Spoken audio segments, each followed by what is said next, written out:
zaczynaliśmy od tego, że na przykład na podłodze w domu mieliśmy 3 telewizory, bo jeden robił jako podstawkę, drugi był głośnikiem, bo nie było obrazu, a w trzecim był obraz, nie było głosu. Więc takie ciekawe historie z życia można przytaczać. Każdy z nas, każdy z Polaków na pewno ma swoją historię i swoje lepsze lub gorsze wspomnienia.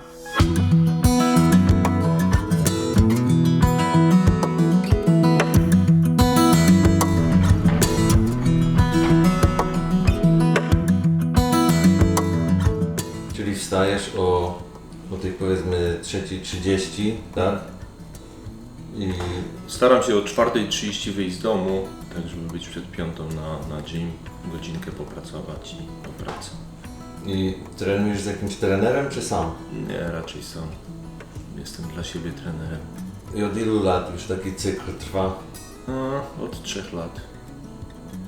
A od ilu lat jesteście w tym domu? Od 11.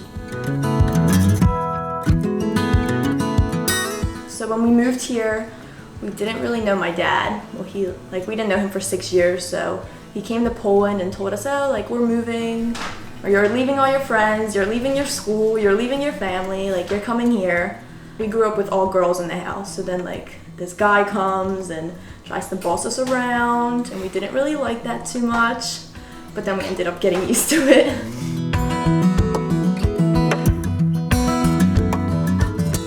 Myślisz, że życie w Ameryce się bardzo różni od życia w Polsce? No, na 100%. Nie wiem jak jest teraz, ale kiedy opuszczałem Polskę, to była kolosalna różnica. Nigdy nie przypuszczałam, że to będzie taka rozłąka. To miało być naprawdę na chwilę, bo nie myślę, że zgodziłabym się zostać z 2 dzieci. Przez te 6 lat był dobrym tatą, tego nie mogę powiedzieć. Nigdy nie zapomniał o żadnych urodzinach, imieninach, świętach. Miał kontakt z nami bardzo dobry, do dzieci dzwonił, uczył się wierszyków na pamięć.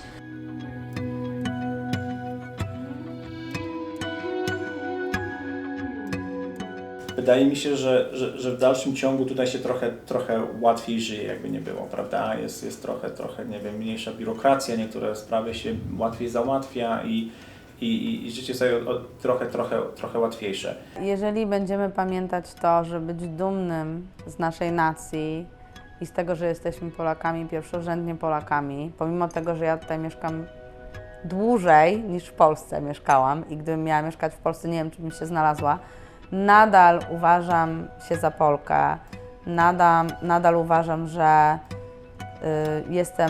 w pewnym sensie jestem pomiędzy światami, tak?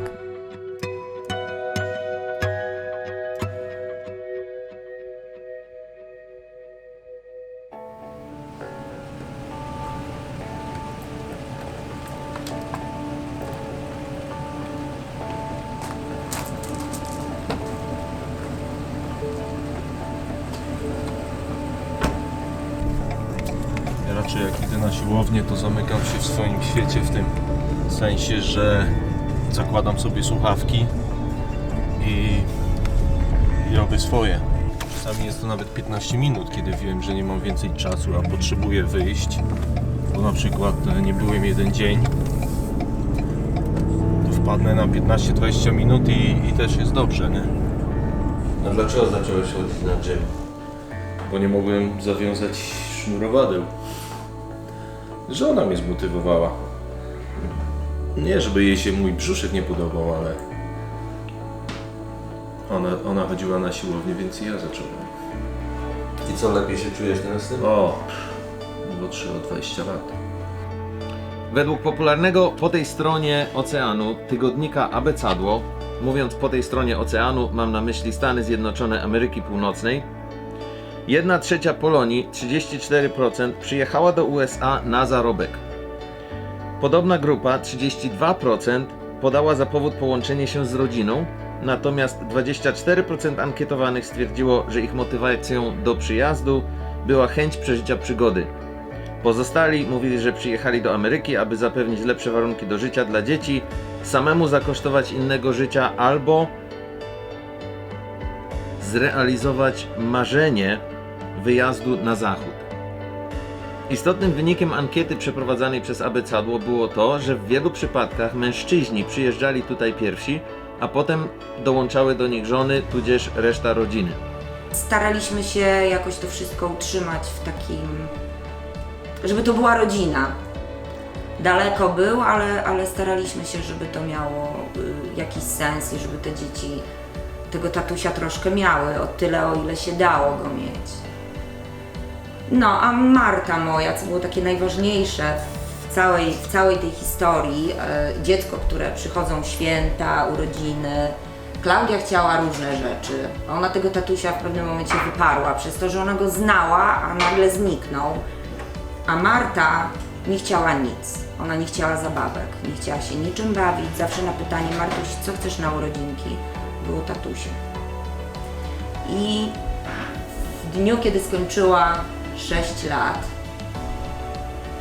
albo muszę wrócić do tego, że mieliśmy takiego przyjaciela naszego, mamy wspólnego, który robił za takiego gońca Sławka i wszystkie urodziny, wszystkie imieniny, święta, on przynosił nam paczki, prezenty, kwiaty, dostarczał od Sławka.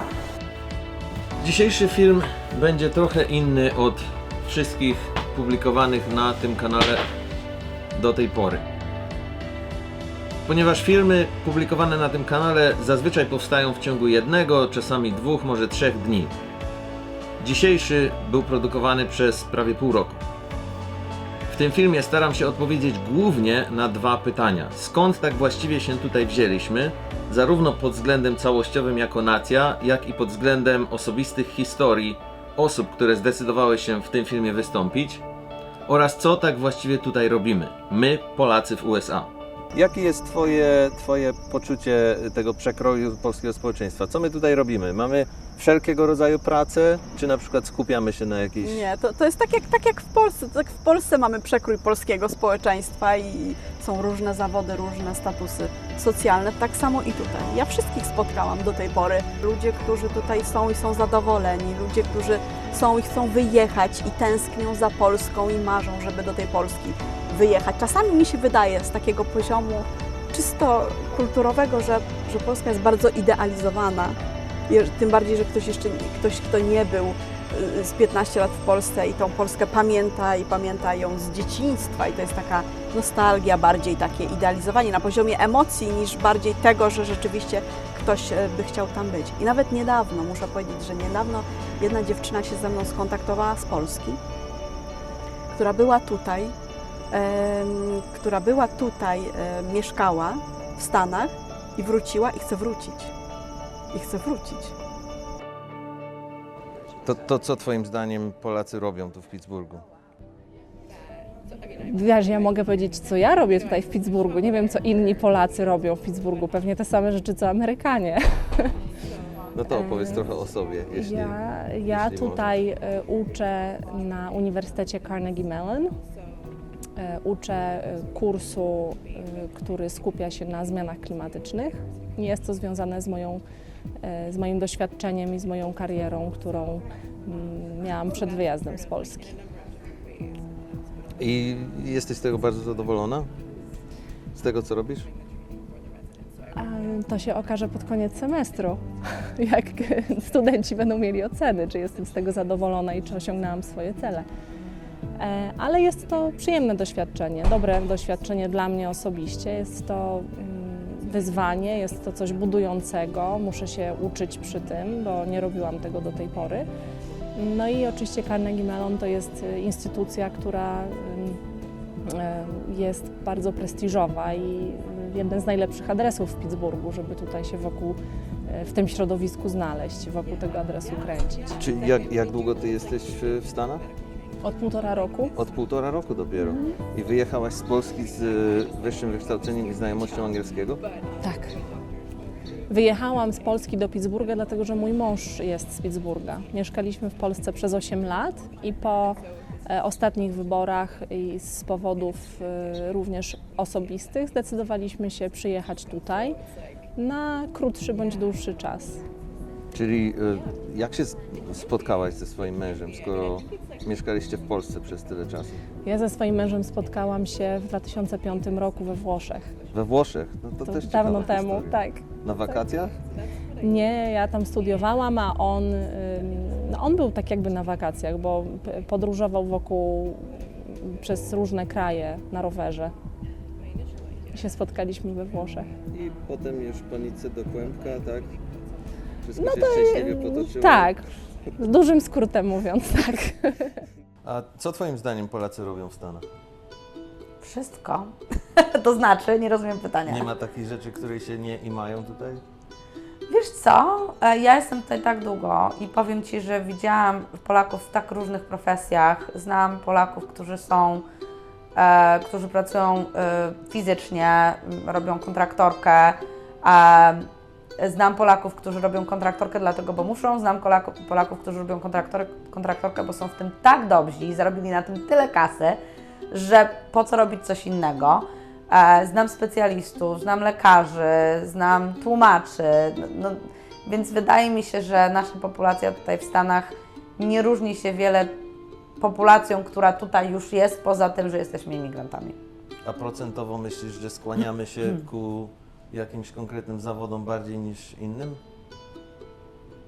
Wiadomo, że stereotyp jest taki, że ludzie, którzy przyjeżdżają i nie mają papierów, ciągną albo na sprzątanie, kobiety, lub mężczyźni, albo na kontraktorkę, tak? No to są takie typowe stereotypy tego, co Polacy robią.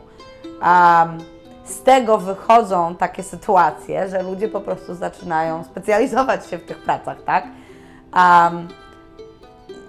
Nie wiem tak naprawdę, czy statystycznie tak jest, czy po prostu to są nasze stereotypy w naszych głowach. Nie myślę, że jest jakiś jeden typ pracy, do którego jesteśmy bardziej skłonni niż inni. Początki wiadomo były ciężkie, ale jest okej.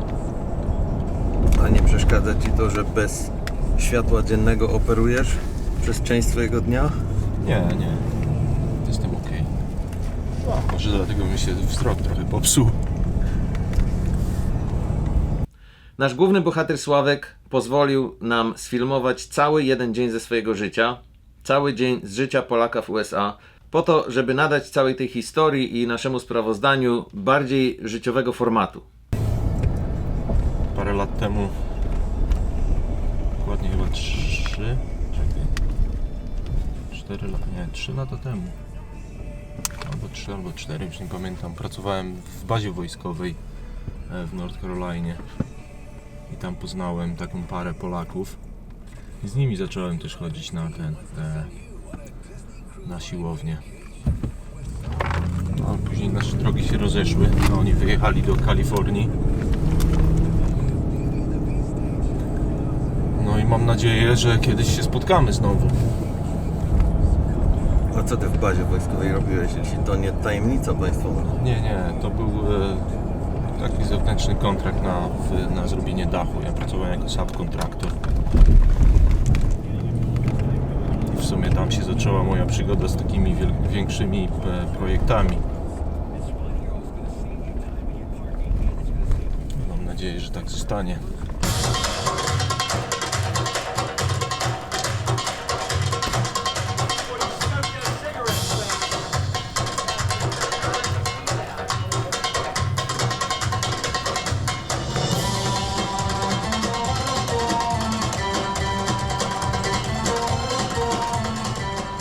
Staraliśmy się również zawrzeć w tym filmie kilka osób, które wykonują tutaj różne zawody i mają różne pozycje socjalne, po to, żeby mieć w miarę dobry przegląd naszego polskiego, polonijnego społeczeństwa po tej stronie oceanu.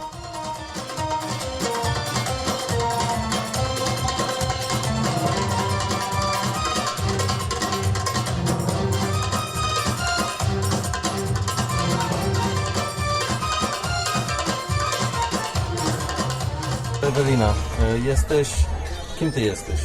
Kim ja jestem? Polką w Stanach. Jesteś Polką w Stanach i Tak się zdarzyło, że jestem też tancerką brzucha. tancerka brzucha. Taki jest polski termin na to? Taki jest polski termin. Taniec brzucha, tancerka brzucha. belly dancer po Oficjalnie. angielsku, tak. Jak to się stało, że rozpoczęłaś taką karierę? Mam dużo znajomych, którzy mieszkają w krajach arabskich. Moja najlepsza przyjaciółka jest z Maroka i uczęszczając różne imprezy rodzinne, wesela i tak dalej, po prostu zafascynowała mnie muzyka, taniec i będąc na studiach, niedaleko było studio tańca, więc się zapisałam i tak się zaczęło. To było ile lat temu? Kiedy to było? Ojejku,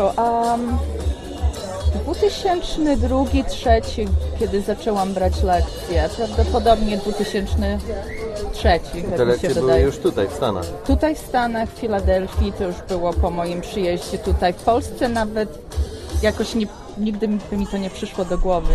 To znaczy, no słyszałam o tańcu brzucha, czasami gdzieś tam w filmie coś zobaczyłam, ale dopiero tutaj to się stało takie bardziej osiągalne dla mnie. A jak to się stało, że trafiłaś do Stanów? Dlaczego zaczęłaś swoje życie, przeniosłaś swoje życie tutaj z Polski? Przyjechałam na tak zwaną wymianę studencką, gdzie Polacy przyjeżdżają tutaj trochę popracować i pozwiedzać i nikt nie jedzie do Polski w zamian na tej zasadzie. I postanowiłam, troszkę popracowałam, troszkę pozwiedzałam. Później znajomi przekonali mnie, żeby zacząć szkołę, więc zmieniłam status na studencki, wzięłam urlop dziekański w Polsce, gdzie studiowałam i tak jakoś po prostu zaczęłam studia i już zostałam.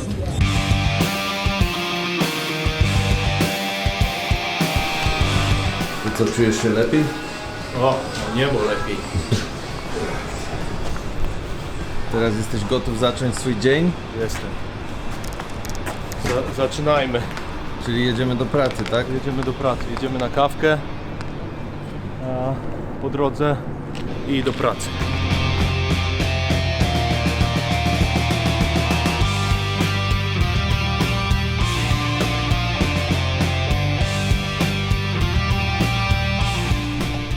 Jaką kawkę chcesz? To jest twój pierwszy przystanek dnia? No, tak jakby. Tu jest śniadanie zawsze? Trzecia kawa. No nie zawsze. Ale często. Bo po prostu po drodze, wygodnie. I nawet się rozleniwiłem jak reszta Amerykanów i z samochodu nie wysiadam. Hi, large coffee, just cream please. Large coffee, just cream. Anything else? And 3 wake up wraps, bacon, egg and cheese. Hi, you want 2? 3. 3? Yes, please. Okay, make it. Do niedawna nie używałem tego drive-thru, tylko wchodziłem do środka, ale zwróciłem uwagę, że dużo więcej czasu mi tam bierze w środku, żeby obsłużyć klienta jak tutaj, nie? Tak? Tak.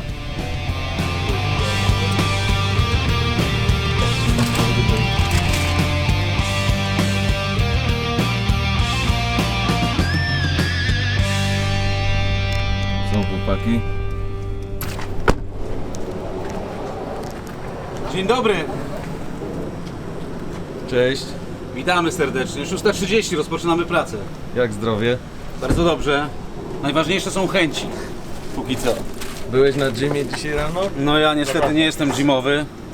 To pytanie do mnie, czy może do mojego bossa? No nie no, z bossem to my już kręcimy od 5 rano. A, no to nie. Mój gym się rozpoczyna właśnie teraz. Aha. Zapraszam. Jak długo jesteś w Stanach? Przyjechałam do Stanów w 1988 roku. I miałaś wtedy... Czyli muszę Ci powiedzieć, ile mam lat. A nie, tak? no nie. Jak to się stało, że mówisz bez akcentu po polsku i bez akcentu po angielsku? Wiesz co, strasznie Ci dziękuję za potwierdzenie tego, że mówię bez akcentu po polsku, bo pracowałam nad tym bardzo, bardzo długo. Wiesz co, nie wiem, no, starałam się utrzymać swoją polszczyznę jak mogłam. Mam takie sytuacje, że mi brakuje słów czasami, bo jednak mieszkam tutaj dosyć długo. A z językiem angielskim to tak jakoś przyszło. Jako dziecko tak jakoś łatwiej przychodzi. Dzieci uczą się łatwiej, tak po prostu jest. To jest wrażliwy temat i właśnie rozmawialiśmy na ten temat. Uważam, że dla nas, osób, którzy tutaj mieszkałam przez długi okres czasu, przez jakąkolwiek rozmowę przez cały czas zastanawiamy się nad tym, żeby używać polszczyznę. Dlatego, bo mieszkamy jednak w innym kraju i staramy się ten język utrzymać w jakiś sposób, ale tak jak rozmawialiśmy przed chwilą, powiem Ci, że jak moje dzieci właśnie wtrącają słowa angielskie w rozmowy po polsku, to mnie to tak strasznie drażni, ale jak dorośli to jakoś tak mniej. Może dlatego, że rozumiem to, że nam jako dorosłym może się należy w pewien sposób, dlatego, bo przeszliśmy przez część życia ucząc się obydwu języków, a dla dzieci to przez cały czas jest tak jakby boję się tego, że ten język polski jakoś pójdzie w zapomnienie. Dobra, teraz temat ważniejszy, znaczy temat główny, dla którego rozmawiamy z Tobą dzisiaj. Powiedz, kim jesteś i co robisz zawodowo? Jestem adwokatem i zajmuję się tylko i wyłącznie prawem imigracyjnym. Czy jest jakiś legalny sposób w tej chwili, żeby otrzymać status, czyli uprawnienia legalnego pobytu w Stanach, kiedy przyjechało się tutaj na wizie turystycznej? I wiza już jest poza ważnością, tak? Oczywiście. Jedyny sposób na to, żeby otrzymać jakikolwiek status legalny w tej chwili, to jest, aby osoba z rodziny złożyła papiery na tą osobę, która przyjechała na wizie. Najczęściej wychodzi to tak, że musi być to osoba, która jest obywatelem i najczęściej to jest przez małżeństwo. Czyli powiedzmy sytuacja, ja mam lat 19, moja matka bierze ślub z Amerykaninem, tak? To wtedy, jeżeli moja matka w tym czasie, no może nie 19, jeżeli ja mam lat 17 powiedzmy, bo małżeństwo musi być wzięte przed 18 rokiem życia, to wtedy ja mogę też dostać papiery przez tego obywatela, ale to tylko w takiej sytuacji. No i to są w sumie jedyne sposoby. Nie ma żadnego innego sposobu, tylko w tej chwili dla Polaków to jest małżeństwo z obywatelem. Nie z osobą, która ma zieloną kartę, tylko z obywatelem. Babcio, Co? kawałek tego reinforcement tape był tu jeszcze wczoraj. No to tam na regale, gdzie wszystkie nasze rolki są. Ty musiałeś położyć, bo ja tutaj nie widzę tego. Paweł, co to znaczy pracować na szapie? Co to znaczy pracować na szapie? To znaczy ogarniać zachcianki mojego bossa, naszego bossa, a konkretnie produkować i szykować wszystko po to, żeby można to było zawieźć, zainstalować, zamontować. No i to właściwie w skrócie tyle. No ale co to jest szapa? Dlaczego Polacy mówią pracować na szapie? A szapa, warsztat, jak przekładać to na polski, firma jakaś taka budowlana czy coś takiego. Od angielskiego workshop, tak? Workshop, tak. No w każdym razie no miejsce, gdzie się trzyma sprzęt, materiał, są różnego rodzaju maszyny, tak jak tutaj. No i pracować na szapie to nie wiem. Ja lubię pracować i na szapie i lubię jeździć z chłopakami na robotę, na montaż. No ale akurat mówią na mnie szapowy, no ogarniam to tutaj jak staram się jak mogę. To od jak dawna tu pracujesz na tej szapie? W Baltic Construction pracuję 2 lata właściwie i tak od samego początku jakoś. Te wszystkie maszyny, które tutaj widać, to właściwie są od początku istnienia tej szapy, czyli właśnie 2 lata. Bo wcześniej Sławek miał szapę troszeczkę dalej i rozwinął się, dokupił maszyny i ta szapa istnieje tutaj 2 lata, 2 lata ja tutaj pracuję. De facto tutaj był kościół kiedyś. Kościół baptystów chyba czy coś. No to też taka ciekawostka, bo tam gdzie stoi nasz kreślarski stół, tam był ołtarz, ludzie tutaj siedzieli, śpiewali piosenki, pieśni kościelne, a my tutaj na szapie obok robiliśmy swoją robotę. Także... Już pracowaliście tu, jak jeszcze tam... Tak, to był taki okres przejściowy, zanim ten kościół się przeniósł w inne miejsce, stąd to my jeszcze przez 2 czy 3 miesiące tutaj pracowaliśmy. Znaczy to nie było tak, że my im zakłócaliśmy ich religijne obrządki, a staraliśmy się jakoś cicho zachowywać albo już przestawać pracować, także w środę bodajże mieli swoje uroczystości. Tak to wygląda, no w każdym bądź razie. Mieliśmy tu kościół, a teraz niedługo będzie takie po 2 latach uroczyste otwarcie szapy. 25 listopada będziemy mieli taką imprezę dla pracowników, dla znajomych, dla przyjaciół. Czyli kiedyś był kościół, a teraz będą libacje, tak? Ja tego nie powiedziałem. Siedzę na maszynie, totalny czuję lód. Włączam silnik to jego pan, za mną tylko kurz. To wspaniała jest maszyna, choć ma już ze 40 lat. Stary mówiąc też dosiadał, to samo czuł mój starszy brat. Harley mój, to jest on, kocham go. Harley mój, to jest on, kocham go. Zmienił moje życie. Akurat dzisiaj rano to jest taki bardzo niespotykana akcja, bo zjechało się nas praktycznie cały skład, no nie cały, bo jeszcze dwóch chłopaków z firmy nie ma, ale przeważnie przyjeżdżam ja tutaj sam, a chłopcy już są na robocie, ewentualnie ktoś zawozi materiał, ja albo któryś z innych pracowników. Natomiast dzisiaj zjechaliśmy się tutaj wszyscy, chyba udało Ci się to nakręcić, no i jest po prostu rozdział roboty, wyjazd na jedną, na drugą, na trzecią robotę, tam w zależności od tego, jak Sławek to wszystko ustawi. Pobranie materiałów, pobranie sprzętu, no i w drogę. To jakie są te roboty, rodzaje robót, na które jeździcie? A to są ostatnio przeważnie dachy. To są szkoły. Ostatnio robiliśmy komisariat policji. Takie budynki o użyteczności publicznej. Ale głównie to są dachy, tak? Głównie dachy, tak. To jest to, w czym się specjalizujemy i co lubimy robić. Metal albo płaskie dachy. Okej. No i jak dostajesz zlecenia? No i przetarg. Liczysz i albo wygrywasz, albo nie. Jest praca na dachach niebezpieczna? Jest. Bardzo niebezpieczna, jak nie wiesz, co robisz. Ale wy wiecie, co robicie? My staramy się jak możemy. W Stanach mieszkam równo 30 lat w tym roku, mija, odkąd przyjechaliśmy do Stanów Zjednoczonych. Praktycznie całe dorosłe życie zajmuję się sprawami polonijnymi w kilku dziedzinach. Od 15 lat jestem wydawcą i jednym z założycieli Gazety Biały Orzeł, która w tej chwili jest jedną z największych polonijnych gazet wydawanych w Stanach Zjednoczonych.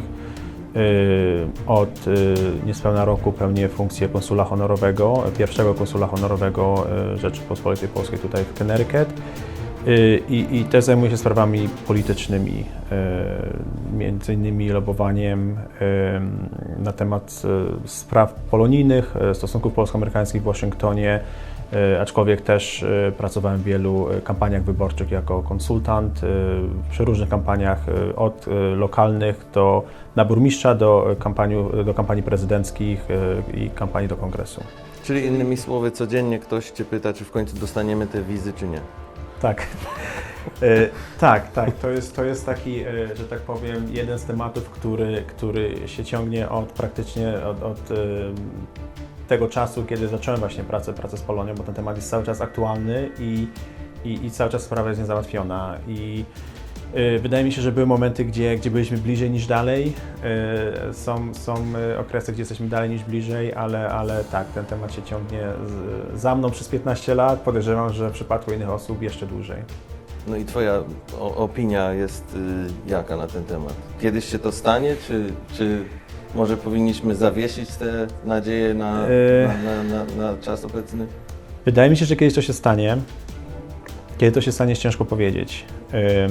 Wydaje mi się, że nie ma adekwatnej presji ze strony Polonii i też bym powiedział ze strony polskiego rządu, żeby do tego doprowadzić, ponieważ jest jakiś lobbying w Waszyngtonie, dużo w tej kwestii robi i polska ambasada i Polonia de facto też się udziela, ale my jako Polacy w Stanach Zjednoczonych nie przedstawiamy siły politycznej, która by mogła pomóc nam do tego doprowadzić, prawda? Nasze wysiłki są ograniczone, ponieważ Polonia ogólnie mało interesuje się polityką, mało włącza się w życie polityczne tego kraju, obojętnie czy to jest na poziomie ogólnokrajowym, czy na poziomie lokalnym. Idealnym przykładem tego jest, że podczas wizyty prezydenta Trumpa w Polsce, gdzie Trump obiecał Polonii, że jest to jednym z jego priorytetów i zajmie się tym w przeciągu pierwszych 2 tygodni swojej administracji, co oczywiście jest nierealne, żeby w pierwszych 2 tygodniach się tym zajął, ale sam fakt, że po złożeniu takiej obietnicy Polonii i ta obietnica i to spotkanie z Polonią było naprawdę bardzo rozgłoszone w mediach i zarówno tutaj, jak i w Polsce, podczas tej historycznej wizyty jego w Polsce ten temat w ogóle nie padł. Więc to jest po prostu idealnym przykładem tego, jakie po prostu możemy tutaj mieć nadzieję odnośnie tego tematu, że jeden z tematów, który, tak jak mówię, jeżeli chodzi o stosunki polsko-amerykańskie, ciągnie się za nami przez tyle lat i podczas tej historycznej wizyty ten temat w ogóle nie padł. Czyli musimy znaleźć sposób, żeby wziąć ten temat na następny poziom i być traktowanym bardziej poważnie. Znaczy ja nie wiem, czy tu chodzi o to, że jesteśmy nie traktowani poważnie, dlatego, bo jak patrzymy na stosunki polsko-amerykańskie, które się układają w tej chwili bardzo dobrze, prawda, i są o wiele ważniejsze, prawda, tematy, między innymi bezpieczeństwo, prawda, Polski, czy tematy, że tak powiem, no nie wiem, gospodarcze, prawda, jest mnóstwo innych tematów, które są istotne i gdzie ta współpraca nam się bardzo, bardzo fajnie układa coraz lepiej, prawda. Wizy mają też taki symboliczny wątek, prawda, że czemu inne narody europejskie mogą, obywatele innych narodów europejskich, a my nie możemy, prawda.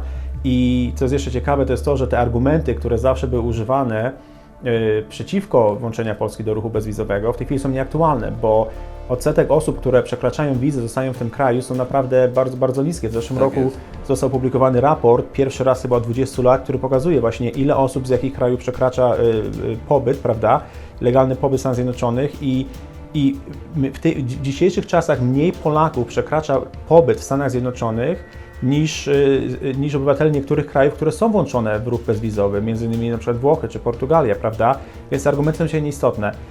Więc tak jak mówię, jest to ważny temat, ten temat ma też takie symboliczne dla nas znaczenie, może trochę emocjonalne znaczenie, ale wydaje mi się, że nie jest to sprawa, według której możemy oceniać, prawda, dzisiejsze stosunki polsko-amerykańskie. Jest to po prostu coś, co nam leży na sercu, ale stosunki polsko-amerykańskie dzisiaj według mnie mają się bardzo dobrze. Ja nie jestem zwolennikiem zniesienia wiz. Znaczy, z jednej strony rozumiem ludzi, którzy by chcieli znieść te wizy, ale to wszystko zależy od tego, jak myślimy na temat imigracji do Stanów. Jeżeli to jest rzeczywiście tak, jak my rozmawialiśmy, że ludzie chcą tylko przyjechać, zobaczyć sobie Wielki Kanion i wrócić z powrotem, okej. Ale tak nie jest.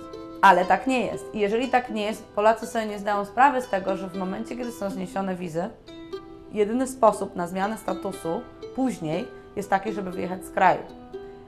Z tym zniesieniem wiz to jest tak, jak mówię, uważajmy troszeczkę, dowiedzmy się trochę na ten temat. Czy faktycznie jest to dla nas dobre? Czy to warto. Ja pochodzę właściwie pochodzę z okolic Jeleniej Góry. Moja żona pochodzi ze Zgorzelca. W Zgorzelcu do tej pory chyba odbywają się tak zwane osatia, czyli ogólnopolskie spotkania teatrów jednego aktora. Jako dziennikarz w Polsce często bywałem na tych spektaklach, recenzując, opisując i bardzo mi się to spodobało. Przyjechaliśmy tutaj do Ameryki i okazało się, że jest polski teatr. Teatr mieści się w Domu Polskim od lat i w Domu Polskim również istnieje Piwnica u Dziadka, czyli taki klub muzyczny, miejsce takich kulturalnych spotkań założony przez mojego przyjaciela Wojtka Galadyka i właściwie razem przyłożyliśmy rękę do tego, żeby to miejsce powstało. W życiu piękne są tylko chwile. W życiu piękne są tylko chwile.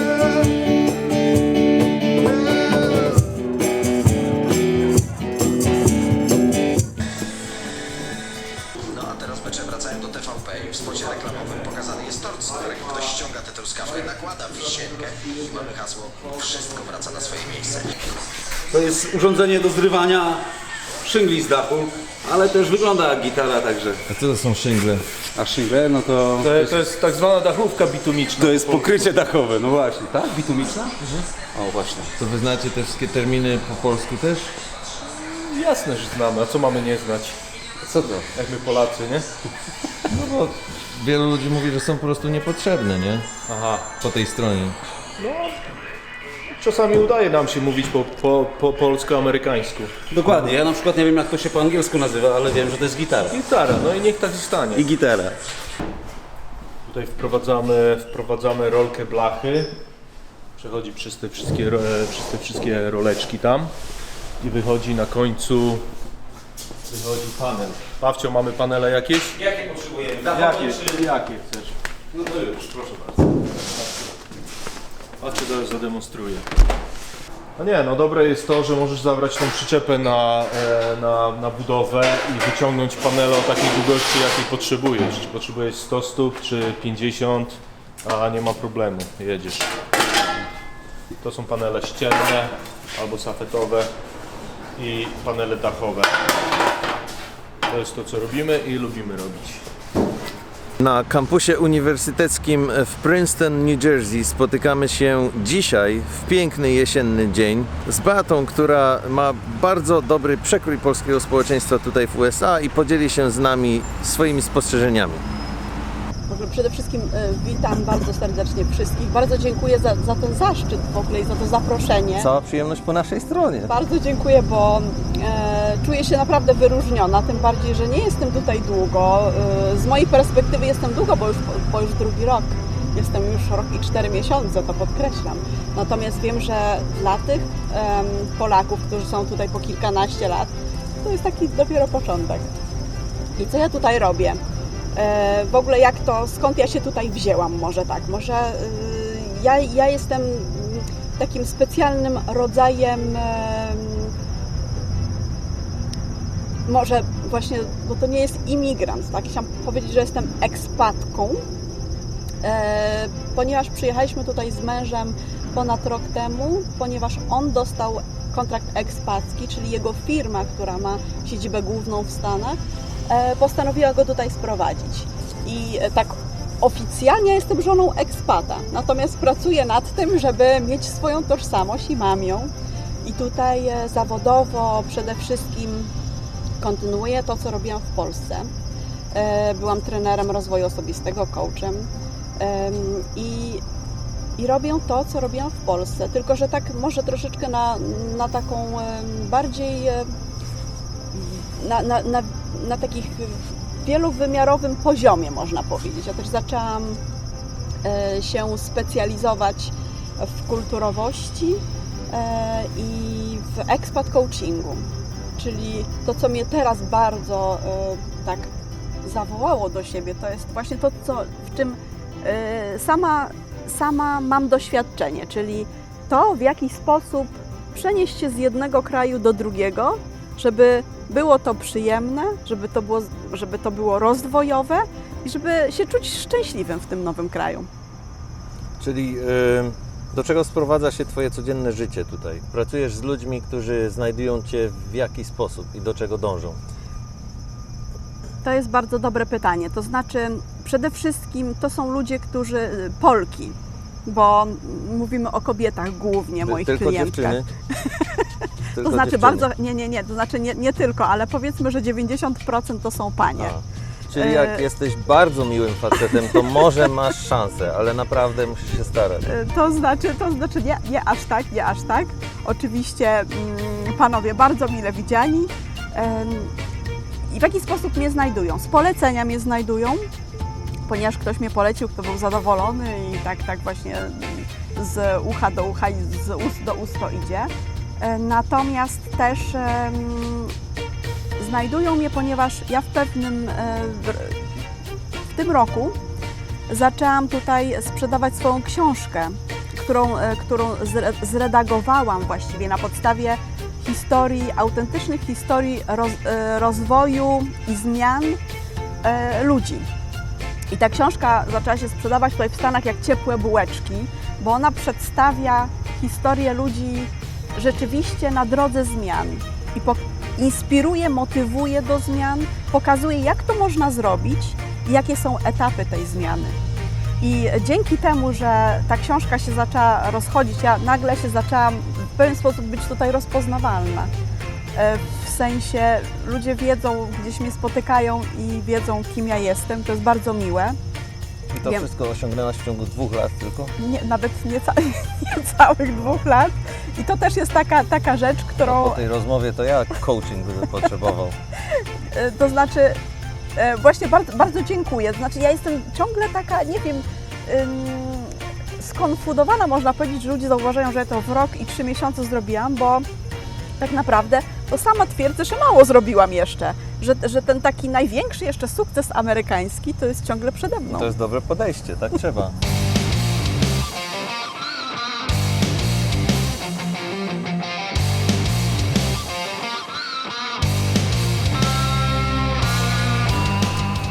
No i co, ciężko się pracuje w tej Ameryce? No, przecież widzisz, nie?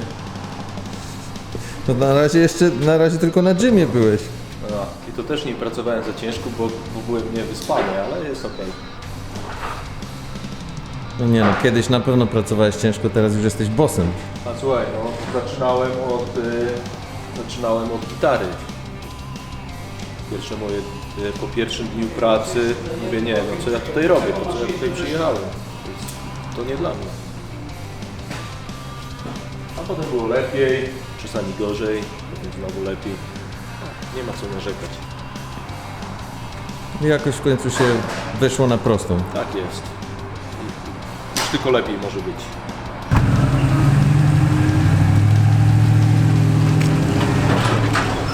I tak się zaczyna kolejny dzień pracy. W Stanach zostałam przywieziona jako dziecko do Stanów, więc nie miałam dużego wyboru. Ale teraz mieszkam w Filadelfii, prowadzę kilka firm tak naprawdę, bo mamy polskie delikatesy, mamy polską drogerię, prowadzimy sprzedaż internetową, 2 sklepy internetowe, więc jest co robić. Ile miałaś lat, jak rozpoczęłaś swoje życie w USA? 9, całe 9 lat miałam. No to już mnie załatwiłaś teraz, bo jesteś tu od czasu, jak miałaś 9 lat i mówisz po polsku bez akcentu, a mi cały czas zarzucają na YouTubie, że mam akcent amerykański, a po amerykańsku jak mówię to myślę, że po prostu cały dzień też, ponieważ prowadzę firmy polonijne, więc tak naprawdę większość dnia i tak mówię po polsku, a ty tak naprawdę no, masz żonę Amerykankę, więc większość dnia z kolei mówisz po angielsku, więc no zdarza się. Ale ty po angielsku mówisz też bardzo dobrze i swobodnie. Does she have an accent when she speaks English? Not too much. Brooklyn accent. I'm a Brooklyn girl. You lived in Brooklyn before? I did. Greenpoint, obviously. Back then, that was the place to go. Widzisz? Prawie bez akcentu, bo Zapomniałam, że mamy mówić po polsku. to gdzie żyło się, albo żyje się lepiej? Na Brooklynie czy tu w Filadelfii? Wiesz co, no Nowy Jork to opuściłam już bardzo dawno temu, więc Nowy Jork był innym miastem wtedy. To Greenpoint było inną dzielnicą. Wtedy to po prostu była taka przeciętna dzielnica Polaków, imigrantów. Było bardzo polsko. Teraz to się bardzo zmieniło. A w Filadelfii, no Filadelfia też ma tutaj dużą populację polską, polonijną. No więc jest tutaj w tej chwili Port Richmond, polska dzielnica Filadelfii jest bardzo podobna do Greenpointu tamtych lat. O tak? No to jest ciekawe stwierdzenie. Tak, no może nie jest aż tak polsko, ale to też przez to, że przez te lata ogólnie imigracja się zmieniła. No, już teraz mamy ogólnie mniej Polaków przyjeżdżających tutaj do Stanów, decydujących się na taki krok. Czyli twoim zdaniem imigracja wygląda zupełnie inaczej teraz niż na przykład w latach 80. i powiedzmy wczesnych 90. Ja przyjechałam tutaj w 78 roku, więc za rok będzie 40 lat, jak tu jestem, więc naprawdę napatrzyłam się na różne etapy tej imigracji.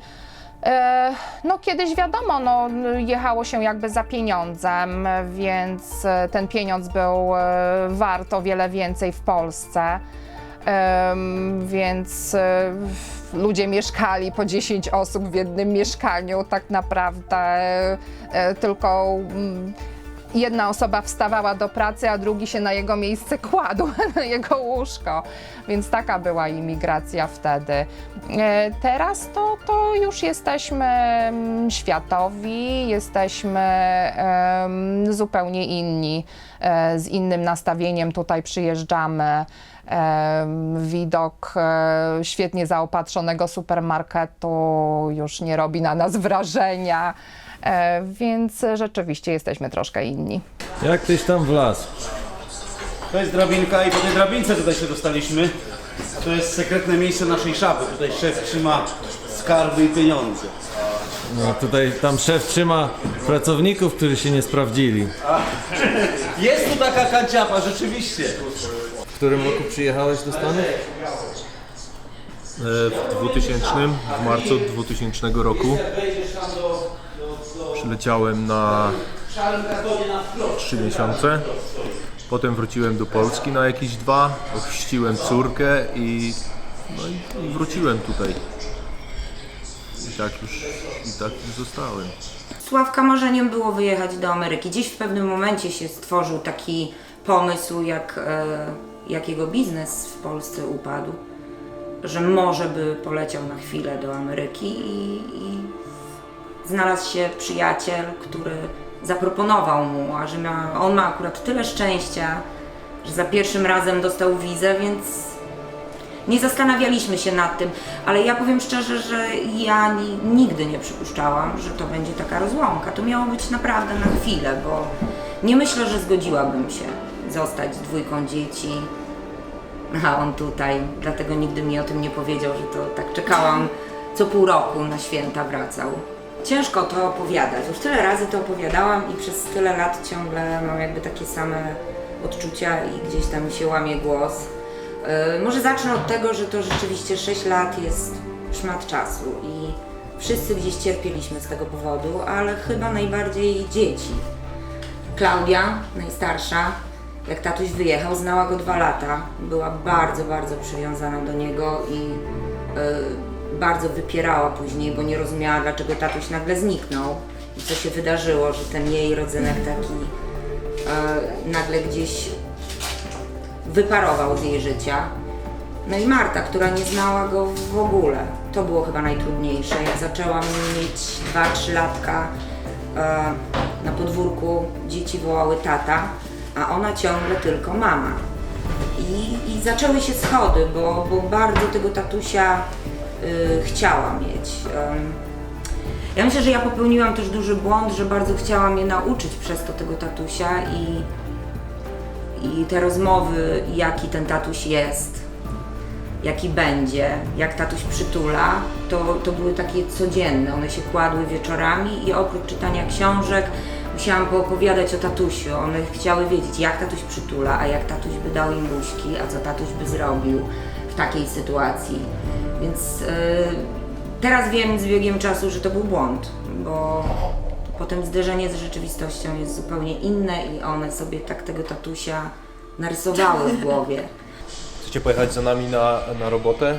Ja pojadę mu pokazać robotę, pojedziecie za mną, a potem się spotkamy w oficie. Dobra, zaraz Mareczek będzie gotowy i jedziemy. Ale ten czas leci w robocie. No nie? Widziałeś, jak przyjemna praca, to i czas szybko leci.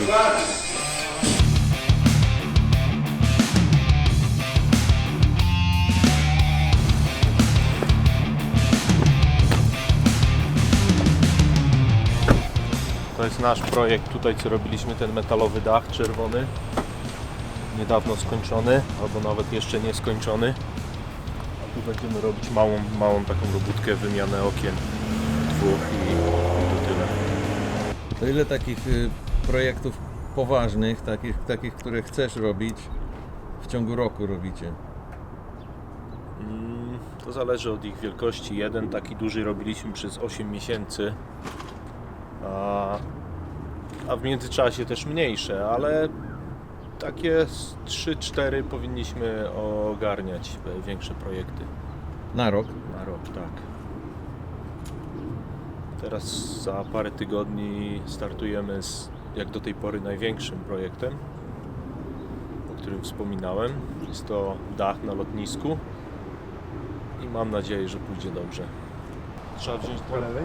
To jest to po lewej, drabinkę wziąć, trzeba będzie wypiąć siding, wstawić nowe okno, ono ma ten flange taki naokoło. Tak, tak. A drugie okno jest na froncie, też po lewej stronie i będziecie musieli obrobić okno, zrobić drzewo naokoło, a Janusz przyjdzie i zrobi cupping. Jak? Gumiś, no. Które to i tamto. Are you ready for us? Przyjechałem tutaj pomagać ojcu spłacać leczenie mojego brata. Czyli to był ten główny powód, bo brat, który urodził mu się z porażeniem mózgowym, na tamte czasy wydawało nam się, że jedyne miejsce, które może mu pomóc, no to Ameryka. I dlatego przyjechaliśmy. Najpierw przyjechali moi rodzice z bratem, potem przyjechała siostra, wzięła sobie urlop na uczelni, przez rok tutaj pracowała, żeby pomagać im spłacać, a potem wymieniliśmy się. Siostra wróciła kontynuować studia, a ja przyjechałem, żeby dalej spłacać tą klinikę. No i tak miałem być pół roku, miałem być maksymalnie rok, tylko że poznałem moją żonę, Kasię. Tutaj w Stanach. Tu poznałem ją, tak, nawet w tym barze, w którym jedliście przed chwilą obiad.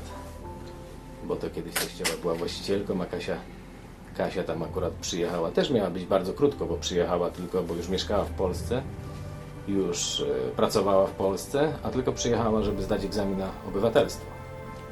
I miała być 2 tygodnie i miała wracać. Ale żeśmy się poznali na Sylwestra. Ja byłem 3 miesiące w Ameryce, no i tak zaiskrzyło, że tak można powiedzieć, i tak się ostałem tutaj. I dzięki temu zostałeś. I jak sobie tu ułożyłeś życie? Było ciężko na początku? No oczywiście, że było bardzo ciężko. Człowiek był młody, to może tak tego aż nie odczuwał, ale jak tak patrzę z perspektywy czasu, to nie było lekko. No wiadomo, że zaczynało się od najprostszych zajęć, bo kogo interesują nasze jakieś tam dyplomy, czy jakieś umiejętności z Polski, jeżeli człowiek nie ma zielonej karty, nie ma stałego pobytu i nie zna języka, prawda? Także na początku było dość trudno, ale przeszedłem te wszystkie etapy po kolei.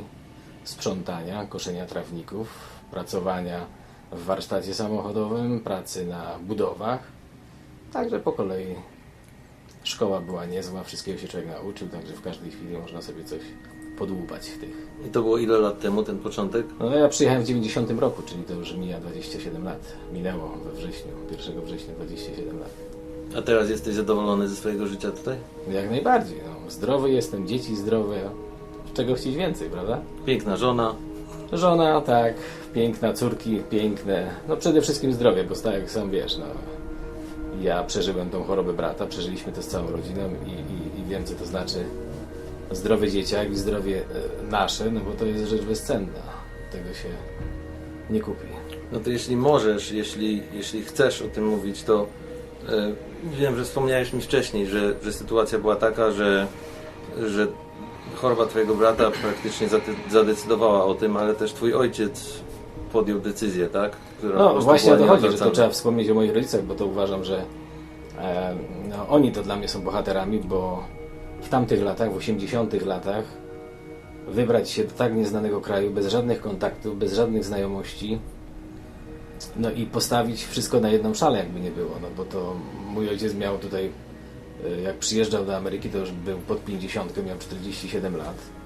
Tak samo nie mając ani znajomości języka, ani kontaktów, a bez najmniejszego zastanowienia zdecydował się na to, żeby tutaj przyjeżdżać i temu dzieciakowi pomagać, nie? Także to ci ludzie, to im się należy szacunek za tą decyzję, uważam. Bo ta moja decyzja to wiadomo, że to już jest tam, los pokierował, ale tym bardziej, że w Polsce no, nam się żyło zupełnie przyzwoicie, zupełnie nieźle. Na tamte czasy mieliśmy takie tam różne interesy, ojciec prowadził. No i może to zadecydowało, że go w ogóle było stać na ten wyjazd, prawda? Że on mógł w tamtych czasach, przy tych naszych zarobkach rzędu $20 na miesiąc, mógł się zdecydować na to, żeby całą rodziną tutaj przylecieć i zacząć płacić za tą klinikę, no bo to jednak były straszne koszty na tamte czasy. $20 na miesiąc? A, oczywiście. Nie pamiętasz takich czasów? W Polsce się zarabiało, lekarz, który wychodził po medycynie, zarabiał 18,50 przeliczenie na dolary. Na miesiąc? Na miesiąc, nie na tydzień, na miesiąc, bo jak myśmy studiowali w Polsce, bo jak ojciec tu wyjechał z bratem, to myśmy jeszcze z siostrą studiowali, no to wiadomo, że musieliśmy z czegoś żyć, a mama z bratem to nie mogła tutaj być cały czas, tylko oni musieli cały czas latać do Polski, czyli tam musieliśmy prowadzić tą całą rehabilitację, a tutaj tylko co 3-4 miesiące przylatywali na takie konsultacje. i te konsultacje były tu prowadzone w klinice Glena Domana, to tam na Snyder Avenue, taki jest szpital porażenia mózgowego. No to wtedy ojciec jak nam wysyłał $100 na miesiąc, to te $100 wystarczyły, żebym ja się utrzymał na studiach, siostra się utrzymała na studiach i mama w domu z bratem. Takie były wtedy czasy, także to teraz ludzie już nie pamiętają. Nawet ty mówisz, że dla ciebie to jest niespodzianka. Dla mnie tak? to jest trochę szokujące mimo wszystko. No to ja to pamiętam doskonale, bo to $20 to była miesięczna, no mówię, na $200-250 się zarabiało na rok w Polsce. Ja wiem, że były różnice, ale nie zdawałem sobie sprawy, Dlatego że aż ta takie... Ameryka nam się wydawała takim, wiesz, ludziom się wydawała miejscem, w którym można było się odbić, bo tak było, że ktoś, jeżeli pracował ciężko nawet tylko rok w Ameryce, to jak przyjechał do Polski, to od razu mógł sobie za tą pensję, którą tutaj odłożył, kupić dom i dobry samochód i jeszcze przez kilka lat nie pracować. No ale sam widzisz, jeżeli ktoś nawet zarobił na tamte czasy, odłożył $5000, to ja pamiętam do dzisiaj, że ładny dom w niezłej dzielnicy Kalisza można kupić było za $2000. A samochód kosztował $1700, tylko wiadomo, że wtedy samochody były bardziej nieraz drogie niż domy. Tym bardziej jak się kupowało w Peweksie. No ale to były koszmarne pieniądze.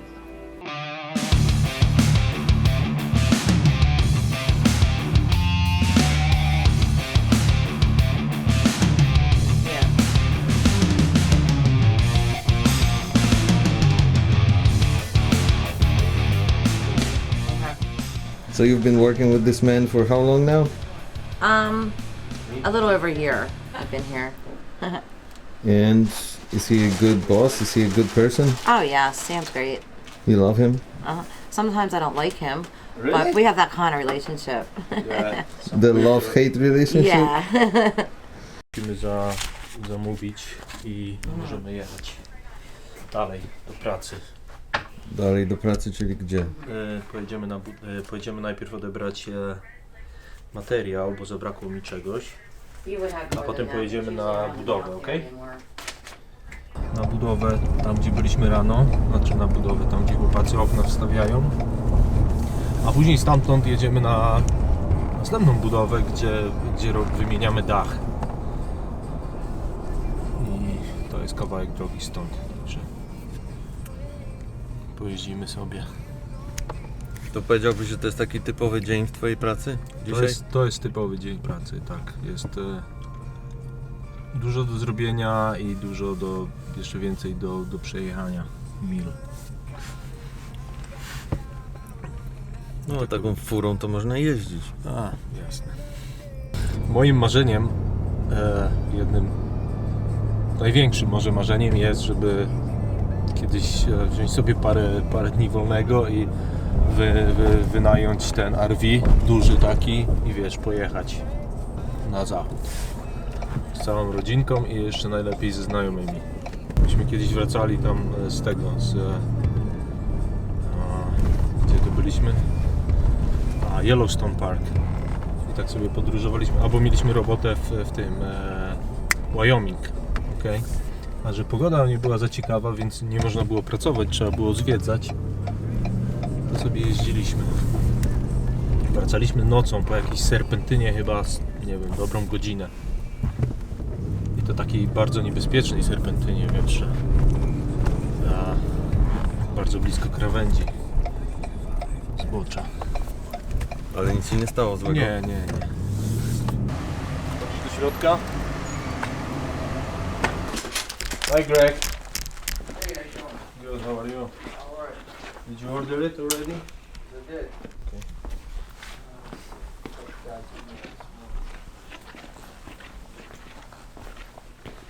I have a follower.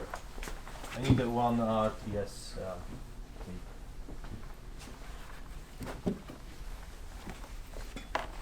Big Brother. Is that what it is? Big brother? It's a small brother. Small brother. It's a day in the life of Sam? Yep. That's the new selection, color selection. That's one of them. The Mill Creek we have in Delaware. The other one, This one here? Top, yeah, that one we have here in stock. Okay, can I have it? Yeah. Są takie miesiące, że w ogóle zawieszacie pracę? Nie, nie ma. Nawet jak śnieg pada? Nawet jak śnieg pada. No ale to przecież ślisko wtedy jest i tak dalej. No. Słuchaj, człowiek musi to sobie poradzić, nie? A 2 lata temu miałem kontrakt w centrum Filadelfii na odśnieżanie chodników tam przy 2 wieżowcach. To była dobra praca. Przeważnie nocą. Jechało tam 10 chłopaków i odśnieżało. Okej, Martusia dzwoni. No, nie dam rady, Martusiu. Czemu? Bo mam plany. Jestem bardzo głodna i potrzebuję jedzenia. A zamówiłaś gdzieś? No, ale zamówię, jak powiesz, że przywieziesz mi. A może być przed 11? Tak, może być. Cóż, musimy zrobić dostawę kanapki do dziecku do szkoły biednemu, bo głodna jest.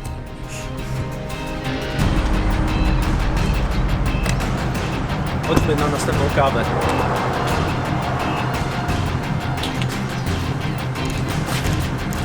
Bez kawy nie da rady. Nie da rady. Zapraszam.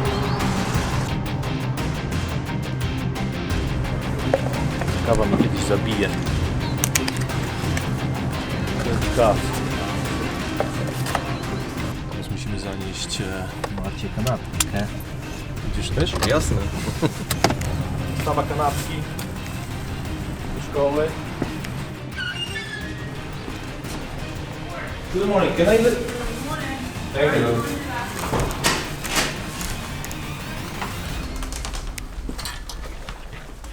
Idziemy zanim nas wywalą. Czyli zostawiasz tylko kanapkę w sekretariacie? I jadę dalej. Staram się nie zwariować w tym kraju, bo nie mam tutaj rodziny w sensie rozległej rodziny. Jestem tutaj z żoną i z 15-letnim synem. Przyjechaliśmy tutaj 14 lat temu, on był bardzo mały. Przywieźliśmy go tutaj z Polski i tak naprawdę nie mamy tutaj rodziny, babci, dziadka. To był taki na początku trudny czas, bo jak wiadomo, jak się jest samemu bez pomocy z rodziny, dziadków właśnie, szczególnie przy wychowywaniu dziecka, no to tak trochę trudno. Historia trochę zaczepia o tak zwany American Dream. Jako dziennikarz, właściwie jako szef redakcji, miałem pewne przywileje, jeśli chodzi o zdobycie wizy do Stanów. Nie musiałem stać w kolejkach, nie musiałem świecić oczami przed konsulem, tylko po prostu mogłem pojechać, udokumentować swoją profesję, swój zawód i jako redaktor naczelny nie podlegałem wymogom rozmowy z konsulem i właściwie moje staranie o wizę ograniczyło się tylko do złożenia papierów i odebrania paszportu z wbitą wizą, więc taka łatwość dostania wizy do Stanów była również jednym z powodów podjęcia takiej decyzji. No poza tym ekonomia, czyli wiadomo, możliwość zarobienia trochę innych pieniędzy tutaj, a poza tym chęć wykształcenia dziecka, to chyba taki najważniejszy cel, który nam cały czas przyświeca i który jest takim naszym tutaj no, wskazówką, jak się poruszać, gdzie się poruszać, co robić. Także myślę, że jak dotrzemy do etapu, że tego syna już wypuścimy na szerokie wody życia, to będziemy się zastanawiać, co dalej. Ciężko mi powiedzieć, jak się żyje teraz w Polsce, bo nie jestem w Polsce już prawie ponad 14 lat. A życie w Stanach, tak jak powiedziałem na początku, bez rodziny jest ciężkie. W ogóle takie zderzenie rzeczywistości z amerykańskim snem, który był produkowany w myślach w Polsce, jest dość bolesne, nie ukrywam, bo jednak z lotu ptaka w samolocie jeszcze to wygląda ok, ale jak już przyjedziesz, wjedziesz w jedną dzielnicę, w drugą dzielnicę, takie no co tu dużo gadać, takie nie najlepsze te dzielnice, to wtedy człowiek gdzieś się zderza z tą taką naprawdę rzeczywistością, że to jednak nie jest tak kolorowo. To jest kolega Janusz? Kolega Janusz wymienia cupping na oknach, czyli okucie okien. A tu jest dwóch pozostałych kolegów, którzy wymieniają okno. Jak? Za małe? Za duże? No to tniemy, nie? Nie, no opening. Dobra, nie przeszkadzam, na razie. A to jest kolega Janusz. Dzień dobry. Jak praca idzie? Szczerze? Ale nie wiem do czego to idzie, ale wolę no comment. Praca musi być precyzyjna, bo to jest firma precyzyjna. No, tylko tak, A szef tak wymaga, że opierdziela na każdym kroku. tylko tą drabinkę powinieneś troszkę wysunąć do góry, żeby się bardziej bezpiecznym czuć. Przy moim wzroście i należy. Jest okej? Jest okej, no tak będzie. Pięknie, pięknie. Dobra, do zobaczenia Okej. później. Koreczek o której będzie? Będzie około pewnie 2:00, 3:00. Na razie. To by się boss nogę rozwalił teraz. A nie. Marta by chciała, żebyśmy do niej na praktys wpadli do szkoły. Polskiego zapomniał, angielskiego się nie nauczył. A potem ma, no wiesz, praktyki ma z tego, z koszykówki. Trening. Trening, o właśnie, trening ma. A później ona na chwilę wpadnie do domu, będzie chyba 4:30 w domu albo 4:45, na chwilę przebierze się i jedzie do pracy. Marta jedzie do pracy? Marta jedzie do pracy, pracuje w sklepie w Marshallu. A ile ona ma lat? 17. No i jak, podoba Ci się tutaj w Stanach? Bardzo tak. To jest Twój kraj, tak? Tak. Ty z Polski cokolwiek pamiętasz? No dużo pamiętam. Hej, silence! Dużo z Polski pamiętasz? Tak, pamiętam dużo. Co pamiętasz? Babci dom, nasz dom. Nie wiem, wszystko pamiętam. Ale nie wiem, czy pamiętam od czasu, jak się urodziłam, czy z tych czasów, jak wracaliśmy tam. No nikt nie pamięta od czasu, jak się urodził. O. A pamiętasz sytuację, jaka była na każde urodziny Twoje w Polsce? Tak, pamiętam. No i właśnie tego dnia, kiedy Marta skończyła 6 lat, zadzwonił ten znajomy i zapytał, kiedy będę w domu, bo ma przesyłkę dla nas, więc ja byłam przekonana, że jest to kolejny prezent dla Marty oczywiście. Ona też już czekała na paczuszkę od tatusia, chociaż nie to było najważniejsze, no bo oczywiście na pytanie, co byś chciała, no to było tatusia. Ale rano w ten dzień wyszliśmy z powrotem do domu po schodach, ja z Martą. A ja mówię, co myślisz, że dostaniesz na urodziny?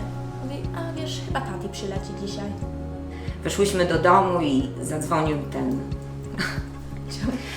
No, zadzwonił ten kolega, znaczy ja byłam przekonana, że to on dzwoni do domofonu i stałyśmy jeszcze w kurtkach, w butach, one takie nierozebrane i usłyszałam w domofonie otwórz. No i coś nie pasowało mi w głosie. Mówię, kurczę, jakiś taki dziwny ten głos, ale wpuściłam go, zaczęłam rozbierać dziewczynki i jak zapukał do drzwi, to otworzyłam drzwi. No i stał on. Taki, jak ja się śmieję, wyglądał taki amerykański robotnik w tych butach roboczych amerykańskich, nieogolony, z bukietem kwiatów. Przepraszam. I tak wszedł do środka, chyba, ja nie wiem, czy on oczekiwał, że ktokolwiek coś będzie mówił, bo ja rzeczywiście nie powiedziałam nic.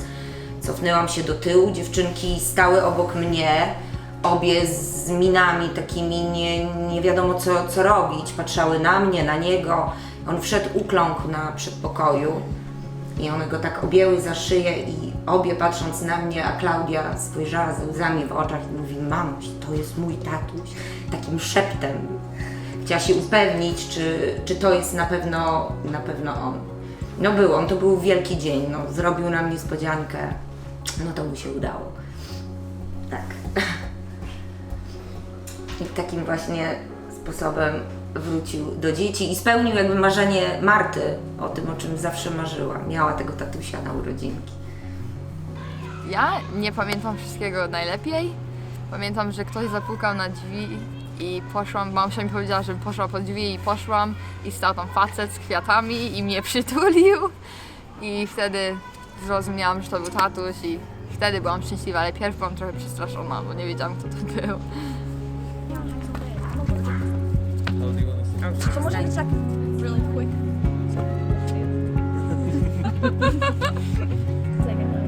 Poczekaj.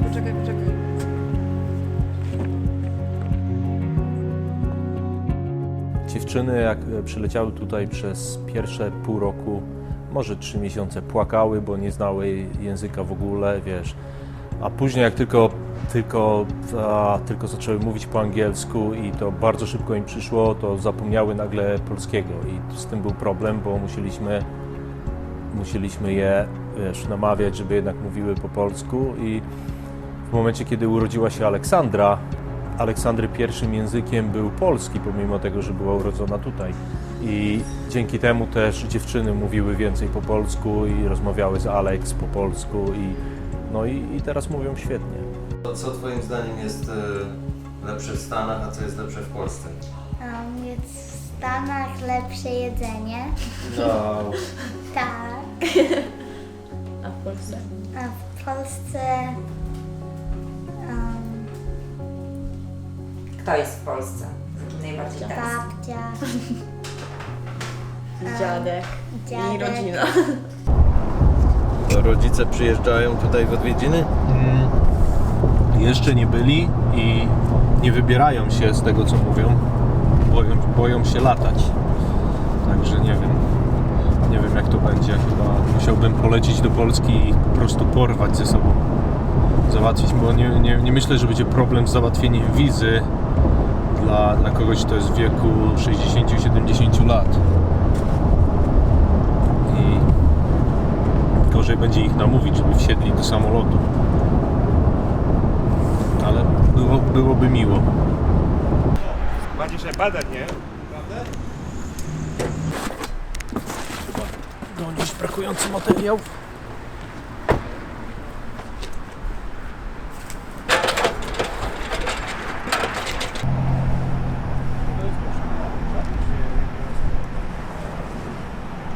Będę tego małego też tu zakleić? Tu od razu, tu wziąć tego małego też?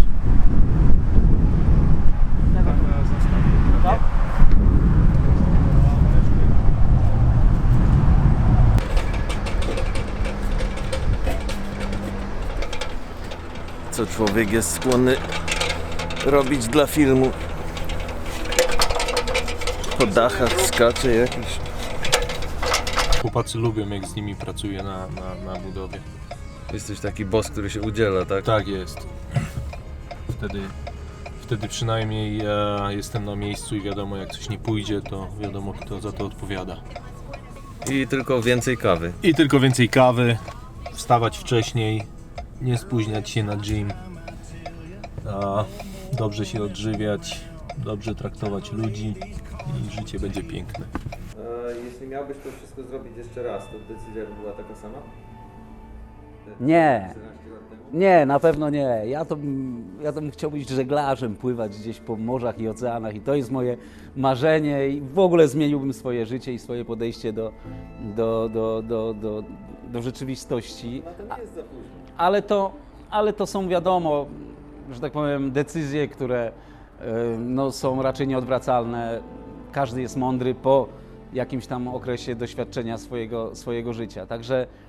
Także nie, ja przypuszczam, że nie, aczkolwiek jak już przeszliśmy tutaj tyle, bo naprawdę i różnego rodzaju choroby, i różnego rodzaju przykre sytuacje i początek też bardzo ciężki, bo chociażby, nie wiem, sztućce z dolarowca, talerze z dolarowca, gdzie jak się wbiło w kotlet schabowy, wyciągnąłeś tylko rączka, a widelec został w środku.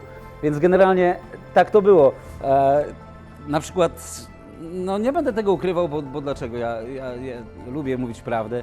Zaczynaliśmy od tego, że na przykład na podłodze w domu mieliśmy 3 telewizory, bo jeden robił jako podstawkę, drugi był głośnikiem, bo nie było obrazu, a w trzecim był obraz, nie było głosu. Więc takie ciekawe historie. z życia można przytaczać. Każdy z nas, każdy z Polaków na pewno ma swoją historię i swoje lepsze lub gorsze wspomnienia.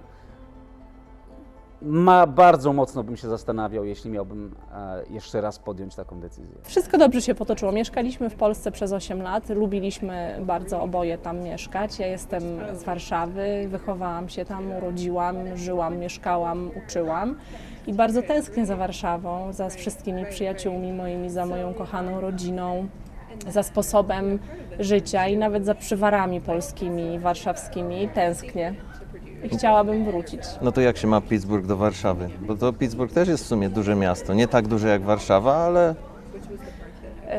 To może powiem Ci, czego mi najbardziej brakuje, takiego warszawskiego w porównaniu z jak mieszkam tutaj w Pittsburghu. Brakuje mi takiej możliwości wyjścia na ulicę, spotkania znajomych, po prostu pochodzenia sobie po parkach, kawiarni na ulicach, takiego życia jakby chodnikowego. Kawiarenki. Warszawskie kawiarenki. Brakuje mi różnych wiktuałów, jedzenia. Oczywiście bardzo brakuje mi takich moich miejsc, nie wiem, nad Wisłą, Starego Miasta, spacerów z dziećmi na krakowskim przedmieściu, spotkań z przyjaciółmi moimi, z rodziną. Takiego mojego polskiego życia. Bulwarów nadwiślańskich Ci tu nie przywrócę, ale z tego, co się zdążyłem zorientować, masz 2, a nawet 3 rzeki, bo te 2 się łączą w trzecią wokół Pittsburgha, więc jakieś tam miejsca nad rzeką pewnie by się znalazły, a ludzi, no to musisz poznawać nowych, tak jak nas właśnie. Poznaję, ale to jednak nie to samo. To jest inny rozdział. No na pewno. To jest inny rozdział.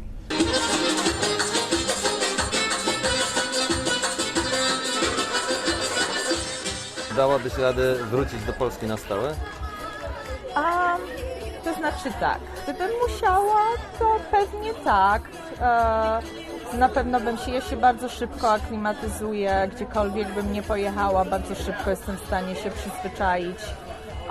Ale często jeżdżę do Polski, może często to złe określenie, jeszcze i zostaję dość długo, miesiąc, ponad miesiąc, więc tak jest w stanie człowiek troszeczkę przyzwyczaić, ale mi się nudzi. Jestem osobą aktywną, a w Polsce musiałabym może jeździć do jakichś większych miast, bo ja nie pochodzę z dużego miasta, gdzie praktycznie godzina 8, 9 wieczorem już nic się nie dzieje, a to jest czas, kiedy ja zazwyczaj tutaj bym wychodziła z domu czy do pracy. I no jest inaczej, wszyscy moi znajomi mają rodziny, dzieci i to jest takie życie rodzinne, to nie jest może dla mnie za bardzo. Nie planujesz dzieci? Nie planuję. Wiem, że to takie nie polskie, nie w stylu matki Polki. To znaczy, no mam jeszcze czas, ale nie planuję, nie sądzę. Jest mi dobrze. Może to takie trochę samolubne, ale jest dużo rzeczy, które lubię robić, dużo podróżuję, więc życie takie rodzinne by kolidowało. Wiem, że to brzmi okropnie, ale każdy robi co lubi, każdy ma dokładnie. Jesteś zadowolony ze swojego życia? No, jakbym nie był zadowolony, to nie uśmiechałbym się na co dzień, a życie trzeba brać jakoś tak pozytywnie, bo tak jak mówię, no, nie wiadomo, co nam jutrzejszy dzień przyniesie i właściwie no, trzeba dawać z siebie pozytywną energię, bo tą pozytywną energię wtedy możesz odebrać. Człowiek jest jak lustro, ktoś kiedyś powiedział. Jak staniesz przed tym lustrem i się do niego uśmiechniesz, to ten gość w lustrze też uśmiechnie się do ciebie.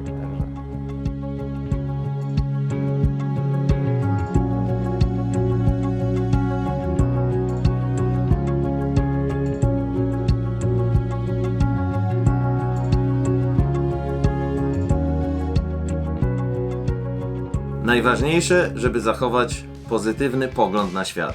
Jak odkryliśmy podczas robienia tego filmu, Polacy w USA robią praktycznie wszystko to, co robią Amerykanie. Jesteśmy bardzo utalentowanym narodem, który potrafi sobie poradzić w każdej sytuacji.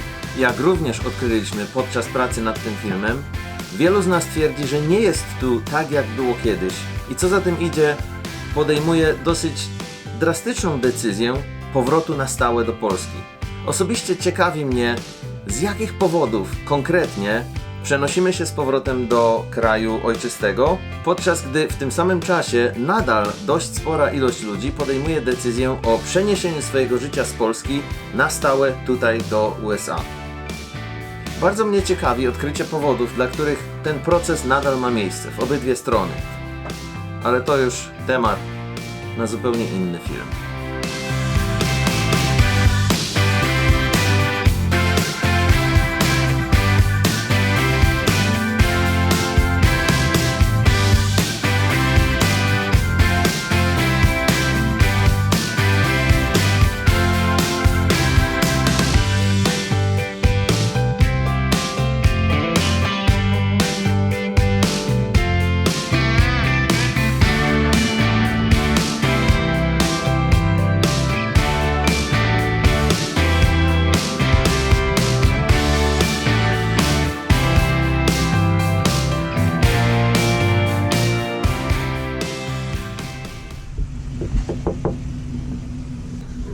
Dobry.